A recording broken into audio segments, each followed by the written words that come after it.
ሰላም እንዴት ናችሁ? ዶክተር ዮናስ ነኝ። ዛሬ ይዤላችሁ የመጣሁት አእምሯችን ውስጥ ያለው ስፒድ ብሬክ ሲበላሽ ምን ይፈጠራል የሚል ነው።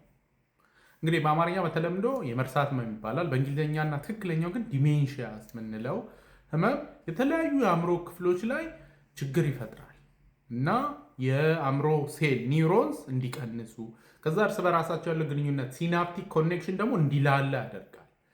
ከዛ በኋላ እንግዲህ ሰዎች መርሳት ብቻ ግን አይደለም።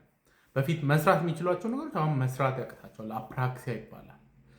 በፊት ሪኮግናይዝ የሚያደርጉትን ሰው አሁን ሪኮግናይዝ ማድረግ ፋሻል አግኖሲያ ይባላል። እሱ ኤኒዌይ ብዙ ምልክቶች ነው የሚያሳዩት። አንዳንድ ጊዜ መናገር የሌለባቸው ነገሮች ይናገራሉ።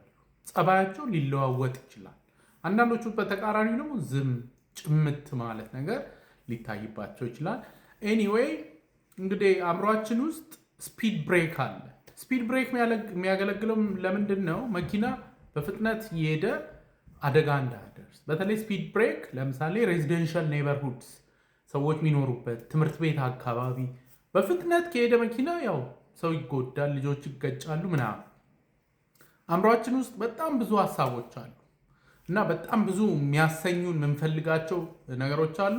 ሁሉንም የመጣልንን ነገር ግን አናደርግም። ያሰብነውን ሁሉ አናወራም። ምክንያቱም እችኛዋ የአእምሮ ክፍል ፍሮንታል ኮርቴክስ ስፒድ ብሬክ ሆና ነው የምታገለግለው።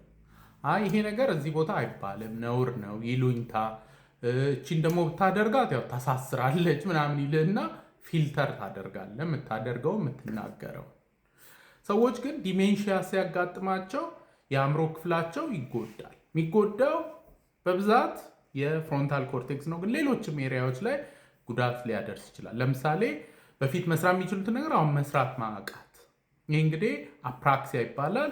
ፓሪየታል ሎብ እዚህ አካባቢ ያለው የጭንቅላት ክፍል ላይ ጉዳት ሲያጋጥም፣ አንዳንድ ሰዎች ላይ ለምሳሌ ንግግር እየቀነሱ ይሄዳል። እሱ ፍሮንታል ኤሪያ ላይ ብሮካስ ኤሪያ ይባላል።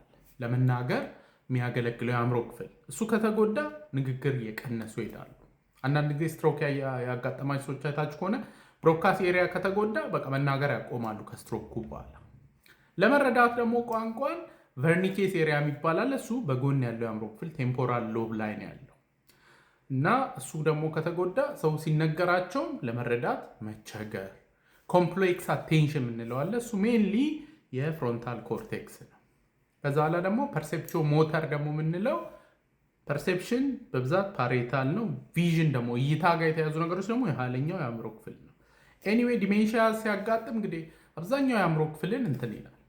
ስለዚህ ለምሳሌ ፍሮንታል ኮርቴክስ እንግዲህ የአእምሮ ስፒድ ብሬክ ናት ብለናል አይደለ? ልክ እሷ ስትበላሽ አንዳንድ ሰዎች ላይ ስፒድ ብሬክ የነበረው ይጠፋና ሙሉ ለሙሉ ልሙጥ ይሆናል። ስለዚህ እንዳመጣው ነው የሚሄደው መኪናው ማለት ነው። ስለዚህ የመጣላቸውን ይናገራሉ፣ ይሉኝታ ይቀራል።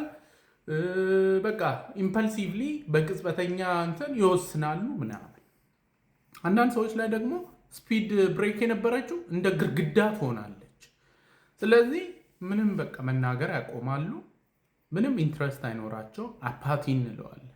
በቃ ብላም ብትሏቸው ምንም ቶባክ ነው የሚሉት፣ እሺ ነው የሚሉት። ብዙ ወሬ አይፈልጉም፣ ብዙ እንቅስቃሴ አይፈልጉም ማለት ነው።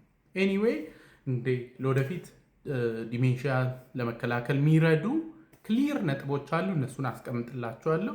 ዛሬ ግን አእምሯችን ውስጥ ያለው ስፒድ ብሬክ ሲበላሽ የሚያሳያቸውን ምልክቶች ነው ማለት ነው ይዤላቸው የመጣሁት። ይህ ቪዲዮ ብዙ ሰዎች ጋር እንዲደርስ ኮፒ ሊንክ፣ ሪፖስት እና ሼር ይደረግ። ሁልጊዜ እንደምለው ለአእምሮ ጤና የለ። ደህና ሁኑ።